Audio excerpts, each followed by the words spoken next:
Okay, if you're working in Microsoft Sway and you're putting a presentation together, you may want to embed a spreadsheet. There's only a couple steps to go through to get it done. I have my presentation right here. It only has this one title card.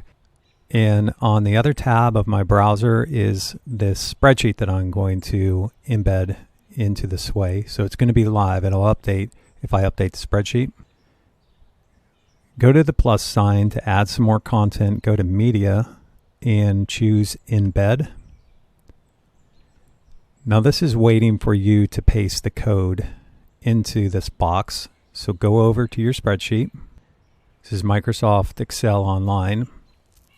You may have to upload your spreadsheet to here in the first place if you don't have it online yet. And go to the File menu. Choose Share. And choose the Embed option. That's going to come up with a window that has, it's asking you what part of it you want to share. For this demonstration, we'll just do the entire workbook, but you could just do a range or certain tables. And we'll keep all of this the same as well, but just so you see, you can hide the grid lines if you want in the headers. And the headers are already hidden, so that's good because the window is not going to be too big that we can see this through. Keep the width and the height the way they are. Here's the code that you need. Copy this.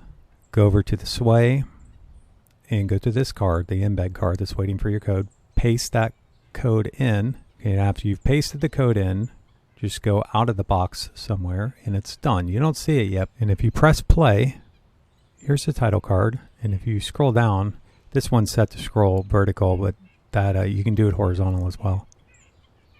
You'll see your spreadsheet. And it's a live spreadsheet. You can click in it and you can scroll around if you want. And if you go back and update it, the content in here will update. So that's how you do a linked Excel spreadsheet in Microsoft Sway. I hope that was helpful.